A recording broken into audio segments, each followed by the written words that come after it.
네, 희생자들의 유가족과 참사 현장의 생존자들은 물론 전 국민의 트라우마를 걱정하는 의료계의 우려도 이어지고 있습니다. 네, 한국 트라우마 스트레스 학회 부회장 역임하고 계시죠. 석정호 강남 세브란스 정신건강의학과 교수와 이야기 나눠보겠습니다. 어서 오십시오.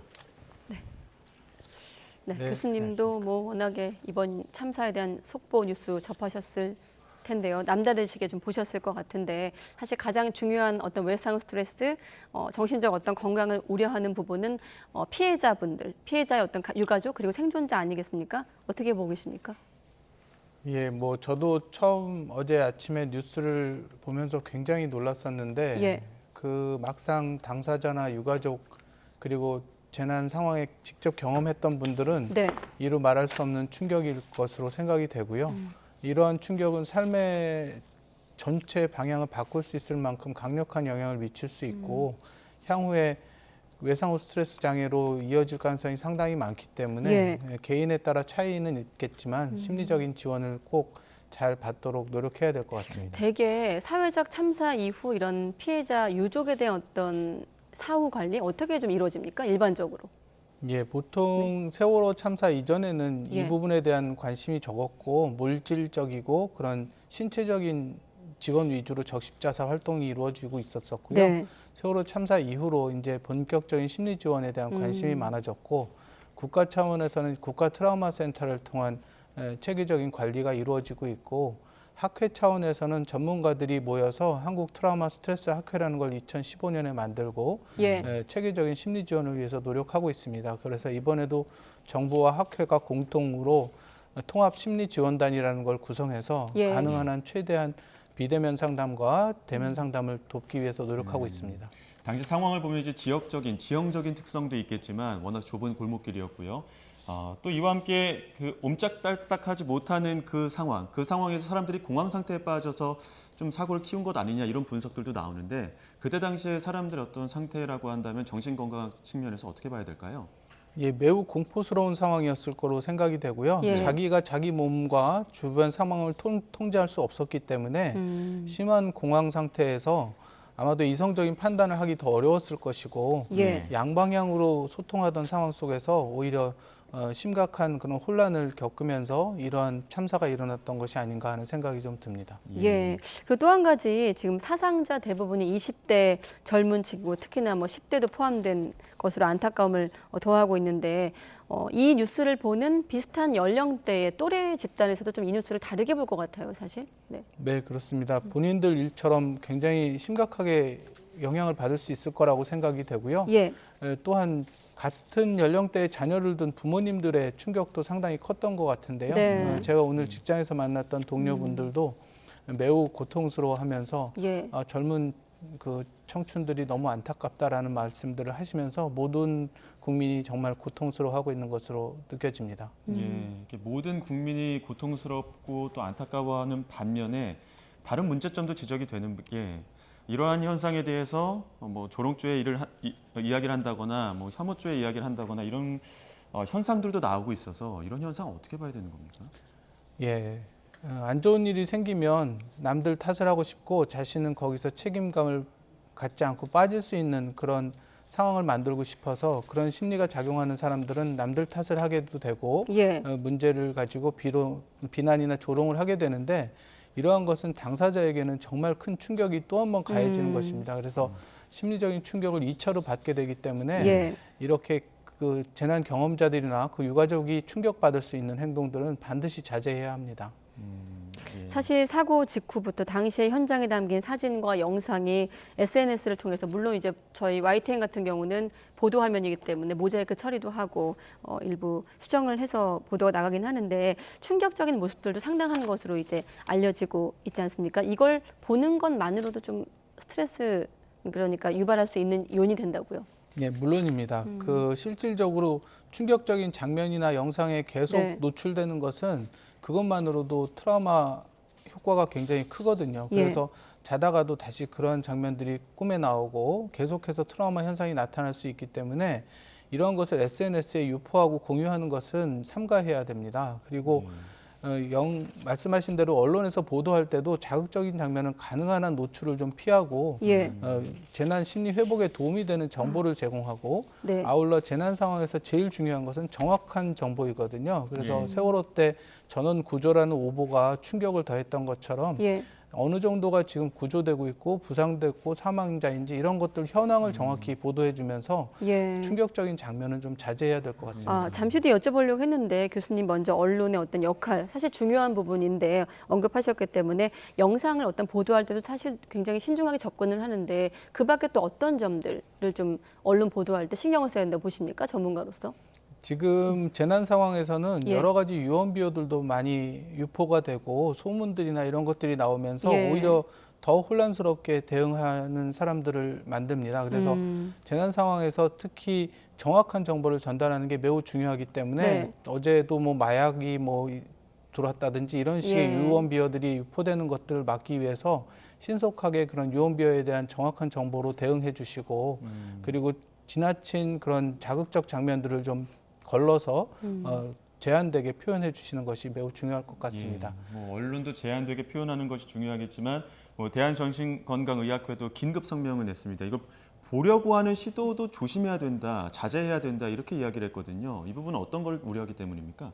예, 이 자극적인 장면은 우리한테 굉장히 각성 효과를 일으켜서 집중하게 하고 거기에 몰입하게 빠져들게 하는 경향이 있거든요. 예. 그런데 그렇게 하다 보면 나도 모르게 트라우마 효과를 계속해서 가중되게 나에게 노출시키게 되는 겁니다. 그래서 네. 가급적이면 뉴스를 보는 것도 그리고 그런 SNS를 보는 것도 시간을 정해놓고 정보를 취득하기 위해서 제한적으로 봐야지 계속 틀어놓고 무작정 노출을 시키다 보면 예. 자기도 모르게 어느새 트라우마 상태에 빠지게 될 수 있기 때문에 개인들이 시간을 자제하는 것도 매우 중요합니다. 참사와 관련된 어떤 관심은 필요하지만 지나친 또 보도에 대한 집중은 좀 자제해야 되겠다. 네, 이런 그렇습니다. 말씀으로 듣겠습니다. 또 한 가지 이번 참사와 관련해 분노를 공분을 산 영상들도 SNS를 통해서 올라오기도 하거든요. 뭐 이를테면 한쪽에선 한 사람을 더 구하려고 심폐소생술을 하고 있는 상황에서 뭐 이른바 떼창, 단체로 노래를 부르는 등 이런 모습이 포착되기도 하는데 이런 건 정신의학적으로 어떻게 좀 해석이 가능할까요? 네, 그거는 저도 정말 도저히 이해하기 힘들 정도로 그 이상한 행동들이었는데 예. 아마도 술에 취해 있었거나 상황 파악 능력이 현저히 떨어졌거나 현실 예. 판단 능력이 떨어진 상태에서 보였던 몰지각한 행동이라고 보여지고요. 예. 정상적이라면 할 수 없는 행동이라고 생각합니다. 예, 지금 현장에 있었던 의료진들도 그러한 비이성적인 행동을 보고 참 학을 뗐다 이런 이야기도 나오고 오히려 그런 의료진들도 PTSD 외상 후 스트레스 장애를 호소하는 경우들도 있었는데 그래서 더욱더 의료진뿐만 아니라 전 국민의 어떤 트라우마를 우려하는 목소리가 더 커지는 것 같습니다. 예, 맞습니다. 그런 재난 경험자들도 중요하지만 재난에 대응하는 인력들, 예. 경찰이나 소방관, 그다음에 의료진들도 같이 간접적인 트라우마에 노출이 되기 때문에 이들이 소진되지 않도록 같이 도와주고 심리 지원을 하는 것도 역시 필요합니다. 예. 아까 박석원 앵커가 잠깐 정리했는데 PTSD에 관련해서 어떤 증상이나 있을 경우 이런 외상 후 스트레스 장애를 의심할 수 있는 건가요? 예, 외상 후 스트레스 장애는 일단 증상적인 측면에서는 예. 과도한 각성 때문에 잠을 잘 못 잔다거나 반복적으로 꿈을 꾸는 등의 그런 증상들이 나타날 수 있고 예. 그다음에 우울 증상이나 삶에 대한 그 의욕을 상실하는 여러 가지 현상들이 나타날 수 있는데 또 하나의 중요한 기준은 기간입니다. 그래서 그 외상 사건이 지나고 나서도 한 달 이상 계속 지속될 때 외상 후 스트레스 장애를 의심해야 됩니다. 네. 사실 앞서도 강조했다시피 가장 걱정되는 분들은 유가족 또 생존자의 어떤 정신적 충격 현장과 관련된 분들이겠습니다만 우리가 사회적 참사이기 때문에 전 국민의 어떤 트라우마에 대한 우려 상황을 좀 전문의께 질문 드리고 있는데 어떻습니까? 사실 여러 재난 또 여러 참사를 겪었거든요. 역사적으로. 이후 좀 사회가 달라지고 있습니까? 제도적으로? 예, 지금 그래도 한 2014년에 세월호 참사 이후로 우리나라는 많이 이 재난과 관련돼서 심리적인 지원이 필요하다든지 재난 경험자들에게 비난과 조롱을 삼가해야 한다든지 이런 예. 시민의식들은 향상이 되고 있는 상황이고요. 네. 정신건강에 대한 관심들이 날로 증가하고 있어서 앞으로 점점 더 선진국 수준의 그런 정신건강 존중받는 사회가 될 수 있을 것이라고 생각합니다. 네, 교수님께서 앞서 그 PTSD 기간이 중요하다. 오랜 시간 반복된다면 PTSD를 의심해봐야 된다 말씀해 주셨는데 네. 지금 회사원들 중에서도 뭐 당시 상황을 목격했거나 당시 현장을 간접적으로 경험한 사람들은 괜히 멍해진다, 꿈을 꾼다거나 잠을 못 잔다거나 이런 네. 증상을 호소합니다. 혹시 예. 그런 증상들이 좀 과해서 내가 PTSD가 아닐까라는 어떤 의심을 해볼 만한 그 과한 증상들이 있다면 기준이 있다면 어떤 게 있을까요?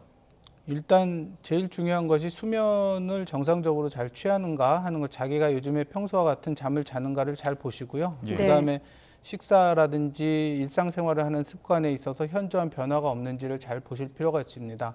입맛이 없어지거나 과도하게 폭식을 하거나 이러한 식사 습관의 변화도 문제가 될 수 있고요. 예. 그 밖에 이제 대인 관계나 자신의 어떤 원래 해야 되는 직업적 아니면 학생이라면 학교에 가는 일 등 기능을 발휘해야 되는 부분에서 기능 손상이 나타난다면 네. 정신 건강에 문제가 생긴 것이 아닌지 점검해보고 심리적인 지원에 대한 평가를 받아보시는 게 좋겠습니다. 네. 정부도 부상자와 유가족 등을 대상으로 의료 또 심리 지원을 실시하기로 했습니다. 심리 지원 과정에서 좀 특별히 신경 써야 된다 하면 어떤 점들을 좀 놓치지 말아야 될까요? 예, 심리 지원은 크게 급성기, 지금과 같은 재난 직후의 상황에서는 네. 우선 모두가 다 불안하고 우울하고 힘들기 때문에 이것은 비정상적인 반응으로 보실 필요가 없습니다. 예. 정상적인 반응이라고 봐도 되는데 이러한 시기가 좀 진정이 되면서 가라앉는데도 불구하고 본인이 계속해서 생활하는데 어려움이 심하다면 그때부터 정신건강 평가를 받아볼 필요가 있고 주변에는 일상생활을 유지하기 힘들 정도의 그런 어려움을 보이는 사람들이 없는지 잘 관찰하셔서 네. 도움을 직접 주거나 아니면 관련 기관으로 연계할 수 있도록 권유해 주는 것이 필요하고요. 네. 상당히 장기간 회복해야 됩니다. 그 재난 경험자들 같은 경우는 일본 지진 피해자들이나 이런 분들은 뭐 길게는 한 10년씩도 지원을 하고 있기 때문에 예. 아주 장기간 동안 이런 심리 지원을 해주는 것이 필요한 사람들도 있습니다. 네, 예. 피해자의 어떤 그 사망자 신원도 모두 완료가 됐고 그러면서 속속 이제 사연도 지금 전해지고 있는 상황인데 어떻습니까? 주변에 그런 유가족이나 피해자가 있다면 어떤 조언과 위로가 필요할까요? 사실 어려운 예. 문제거든요. 사실 슬퍼하고 있는 유가족이나 아니면 공포에 떨고 있는 그런 재난 경험자들을 대상으로 네. 심리적인 위안을 해주기가 상당히 어렵습니다. 그렇기 때문에 네. 우선 가까이 곁에서 그분이 평소와 많이 달라져 있는지 행동을 잘 관찰하시면서 옆에 있어 주시는 게 제일 중요하고요. 예. 그런데 만약에 본인이 무언가를 얘기하고 싶어 할 때는 열심히 들어주시는 게 중요하지만 예. 억지로 말을 하라고 강요를 하거나 무엇인가를 하라고 강요하는 것은 한 그 생존자들이나 재난 경험자 유가족들이 더욱더 그 자신이 통제할 수 없는 상황에 빠지는 것에 대해서 고통스러워할 수 있습니다. 그렇기 예. 때문에 옆에서 같이 함께 고통을 함께 공감하고 위로해 주시면서 그분들이 얘기하고 싶은 것이 있을 때 적극적으로 들어주고 일상생활을 어렵게 운영하고 있다면 심리 지원을 좀 받도록 권유해 주시는 것이 좋겠습니다. 예. 직접적으로 경험하지 않더라도 간접적으로 경험한 분들, 이런 분들 같은 경우에는 심리 지원이 필요할 정도까지는 아니더라도 스스로 이렇게 마음을 좀 다독이고 안정을 취할 수 있는 방법들은 어떤 게 있을까요?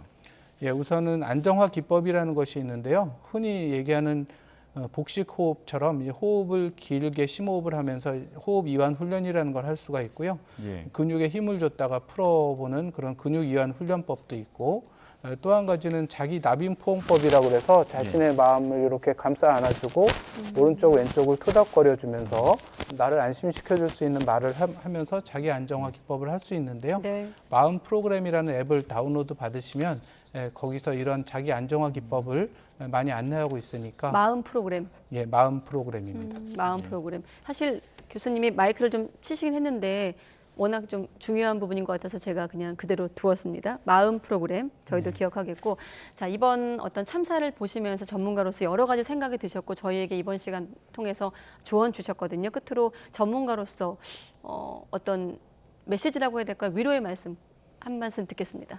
예, 재난 상황은 우리 모두가 고통스러울 수밖에 없는 우리 공동체 전체에 가해진 트라우마입니다. 그래서 이 상황 속에서 고통스러운 마음은 모두가 갖는 것이기 때문에 지극히 정상적인 반응이지 이상하다고 보실 필요가 전혀 없고요. 네. 모두 마음 아픈 속에서도 특히 마음이 아플 그런 유가족이나 재난 경험자에게 추가적인 상처를 주지 않도록 모두 노력해야 될 것이고 예. 사회가 함께 노력한다면 시간이 지나면서 점차 회복할 수 있는 것이 이런 재난 트라우마입니다. 하지만 모두가 관심을 놓지 말고 끝까지 관심을 갖고 노력한다면 잘 극복할 수 있을 겁니다. 네, 추가적 상처, 2차 피해 없도록 보도에도 신경을 쓰겠습니다.